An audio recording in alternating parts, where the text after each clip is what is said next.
السلام علیکم ورحمۃ اللہ وبرکاتہ۔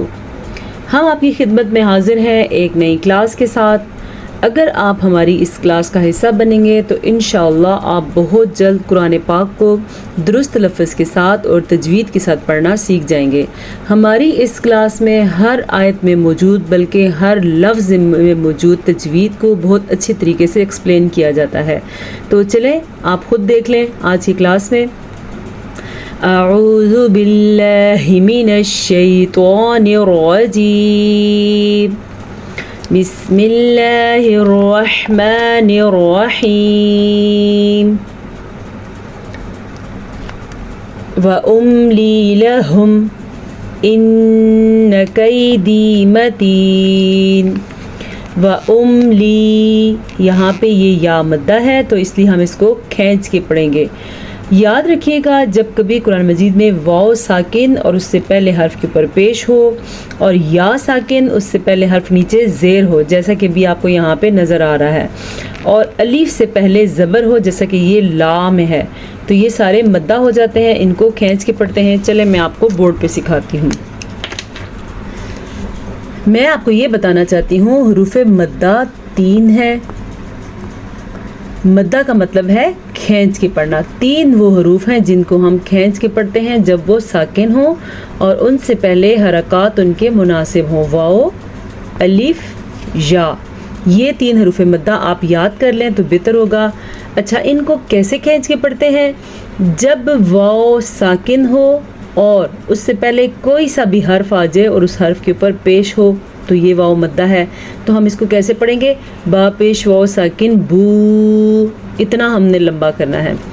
اچھا، اگر الف سے پہلے حرف پہ زبر آ جائے، الف ساکن نہ ہو، اگر الف ساکن ہوا تو وہ الف مدہ نہیں بنے گا، وہ تو حمزہ بن جائے گا۔ میں نے پہلے بھی آپ کو کلاس میں بتایا ہے کہ جس بھی الف کے اوپر حرکت آ جائے، زبر زیر پیش آ جائے تو وہ الف نہیں رہتا بلکہ وہ حمزہ بن جاتا ہے۔ لیکن ہم یہاں پہ جو الف مدہ ہے وہ کیسے ہوگا؟ الف سے پہلے حرف کے اوپر زبر ہو، کوئی سا بھی حرف ہو۔ میں نے تو اگزامپل کے لیے یہاں پہ با لیا ہے، آپ اس کو تا بھی بنا سکتے ہیں، آپ اس کو سا بھی بنا سکتے ہیں۔ اچھا، یا ساکن ہو اور اس سے پہلے حرف کے نیچے زیر ہو، وہ سا بھی ہو سکتی ہے، با بھی ہو سکتا ہے اور تا بھی ہو سکتا ہے۔ یہ ہے جی سا زیر یا ساکن سی، سمجھ آ گیا آپ کو؟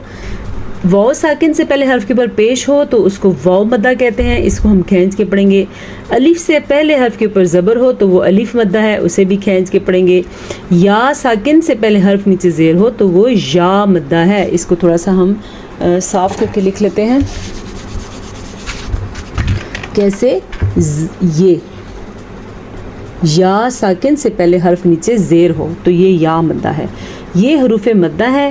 قرآن مجید میں یہ جہاں کہیں بھی آئیں اس طریقے کے سے آئیں تو ان کو کھینچ کے یعنی کہ لمبا کر کے پڑھتے ہیں۔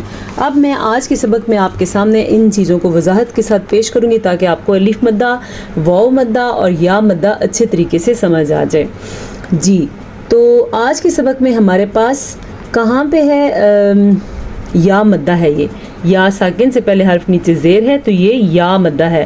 ہم اس کو وَأُمْلِي لَهُمْ پڑھیں گے تو ہم سے بہت بڑی غلطی ہو جائے گی۔ ہم اس کو پڑھیں گے وَأُمْلِي لَهُمْ، اتنا ہم کھینچ کے پڑھیں گے، ٹھیک ہے؟ آگے چلے، یہ دیکھیں متین میں بھی یا مدہ ہے، یا ساکن ہو اور اس سے پہلے حرف نیچے زیر ہو، جیسا کہ ہم نے آپ کے سامنے یہ لکھا تھا ہم نے یا ساکن سے پہلے سا زیر والی بنائی تھی تو یہ یا مدہ ہے۔ یہ سا کا ہونا ضروری نہیں ہے، یہاں پہ کوئی بھی حرف ہو سکتا ہے، جیسے کہ آپ نے یہاں پہ دیکھا یہ متین، اس کو ہم پڑھیں گے متین، اتنا لمبا ہم نے اس کو کرنا ہے، یہ ہو گیا یا مدہ۔ ام تسألهم اجرا فهم من مغرم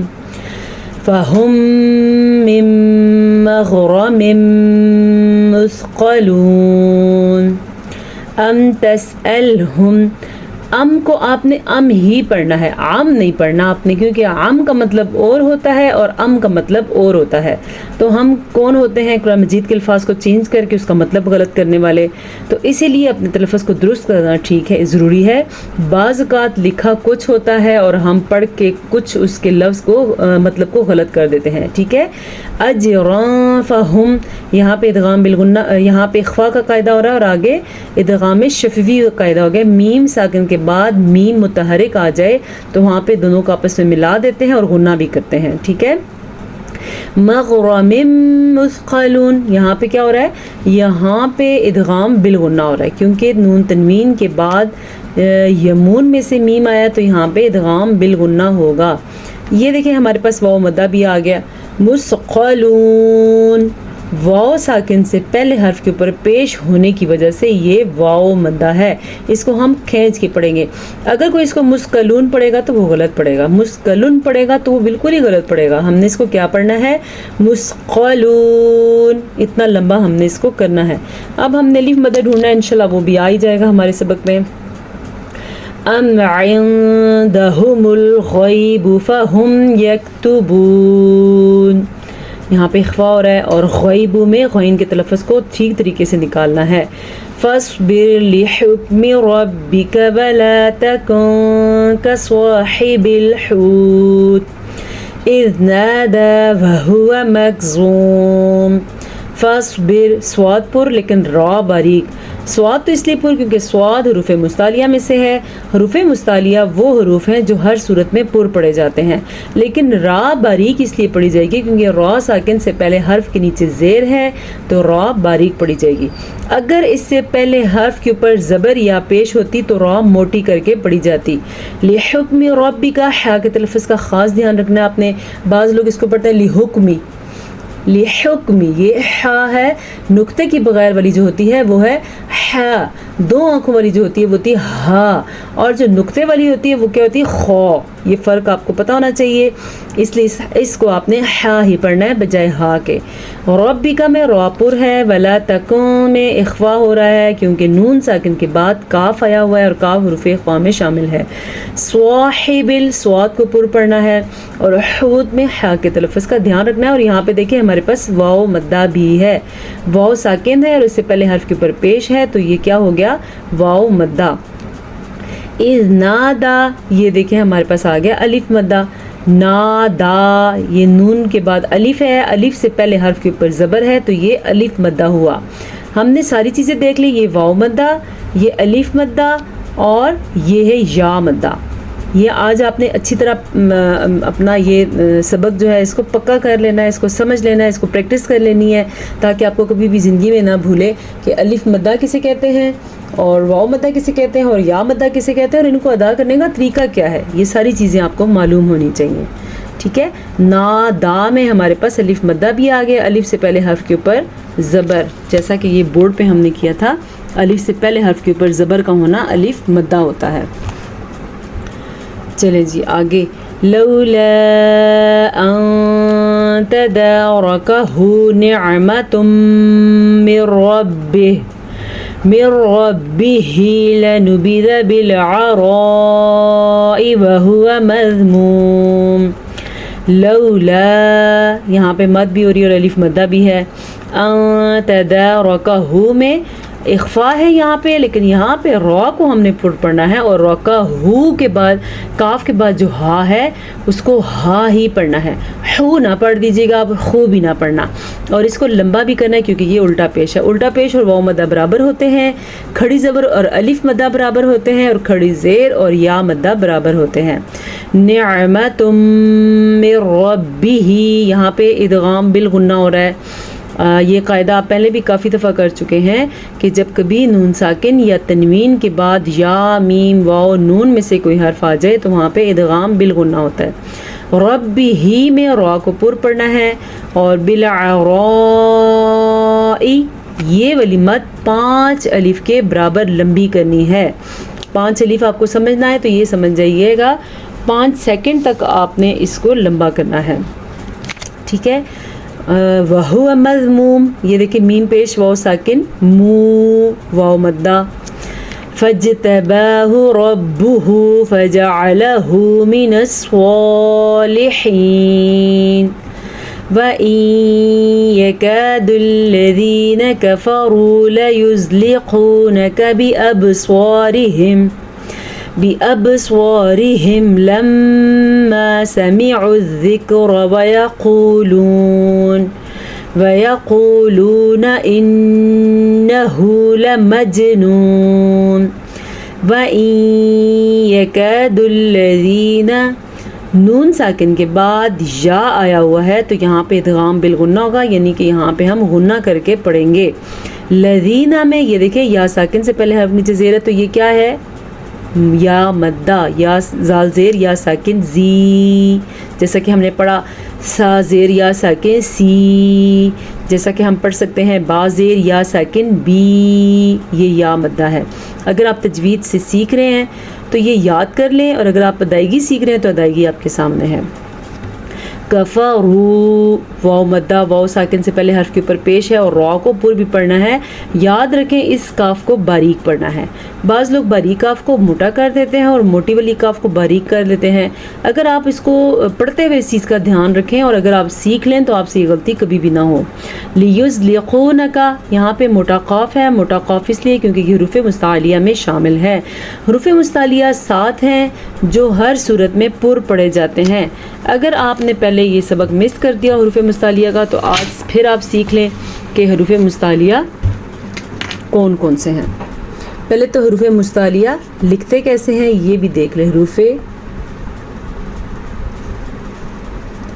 مستعلیہ یہ ایسے لکھتے ہیں، ٹھیک ہے. کون کون سے ہیں؟ یہ خا پہلا، دوسرا صاد، ضاد، غین، طا، قاف، ضا. یاد رکھیں، یہ اپنے ذہن میں پکا کر کے بٹھا لیں، یہ وہ 7 حروف ہیں جن کو ہر صورت میں پر پڑھا جاتا ہے. ان کے اوپر زبر ہو، زیر ہو، پیش ہو، یہ میٹر نہیں کرتا. بس ان حروف کو آپ نے دیکھنا ہے. یہ حروف جب بھی آپ کے سامنے آئے آپ نے ان کو موٹا کر کے پڑھنا ہے. موٹا کیسے کرنا ہے؟ کل میری ایک اسٹوڈنٹ ہے، مجھے یوٹیوب کی اسٹوڈنٹ ہے، انہوں نے بتایا تھا کہ آپ یہ بھی ایکسپلین کر دیں کہ موٹا اور باریک ان میں فرق کیا ہے. فرق یہ ہے کہ اگر آپ اس کو موٹا کریں گے تو آپ پڑھیں گے خو، اگر آپ موٹا نہیں پڑھیں گے آپ پڑھیں گے خا، یہ فرق ہے. اب اس کو آپ پڑھ رہے ہیں سواد، آپ نے موٹا کرا. اگر آپ موٹا نہیں کریں گے تو آپ کیا پڑھیں گے؟ ساد. دونوں میں کتنا بڑا فرق ہو گیا. اب زواد ہم نے موٹا کر کے پڑھا یعنی کہ پر کر کے، اور زاد ہم نے باریک پڑھا تو پھر ٹھیک بھی نہیں لگ رہا اور پڑھنا جائز بھی نہیں ہے. غین یہ ہو گیا پر اور غین یہ ہو گیا باریک، دونوں میں فرق ہے. طا تا فرق واضح ہو رہا ہے. طا یہ پر پڑھا جائے گا اور تا یہ باریک پڑھا جائے گا، وہ تا بن جائے گا. اگر آپ اس کو تا پڑھیں گے تو یہ 2 نقطوں والا تا یہ بن جائے گا. قاف موٹا اور کیف آپ اس کو باریک پڑھیں گے تو ایسا ہوگا، وہ پھر یہ والا کاف بن جائے گا جو باریک کاف ہوتا ہے. زوا یہ ہم نے پر پڑھا ہے، اگر آپ زوا کو باریک پڑھیں گے غلطی کیا ہوگی؟ آپ پڑھیں گے زا، وہ تو زا بن جائے گا. تو یہ ہو گیا موٹے اور باریک کا فرق، ٹھیک ہے. اور کیا تھا اس میں ہم پڑھ رہے تھے؟ ہاں جی، بِأَبْصَارِهِمْ یہاں پہ کلکلا بھی ہو رہا ہے.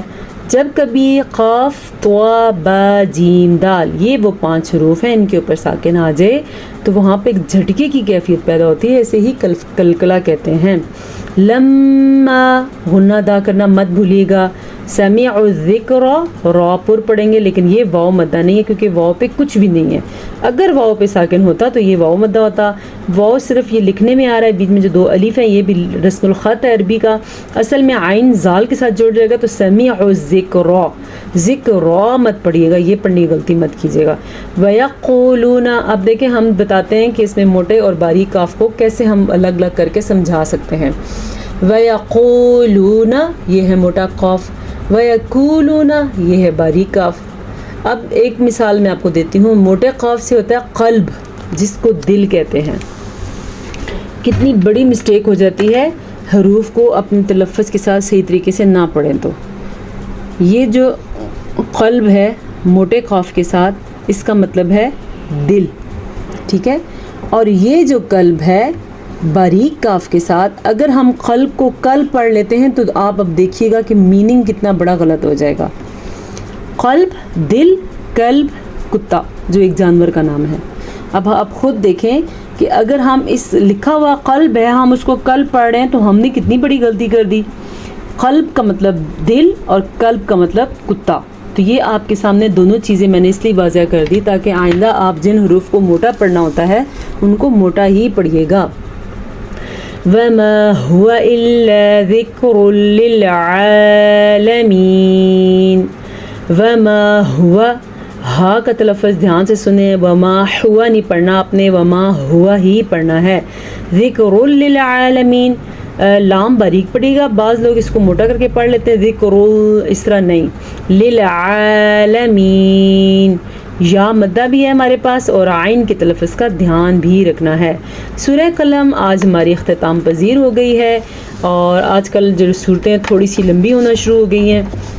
آخری پارے میں تو ہم ہر دن ایک صورت پڑھتے تھے, تو یہاں پہ ہمیں اکثر جو سبق ہے ایک صورت وہ ہمیں ہفتے تک پوری ہو جاتی, کبھی 5 کبھی 6 دنوں میں, کبھی 4 دنوں میں.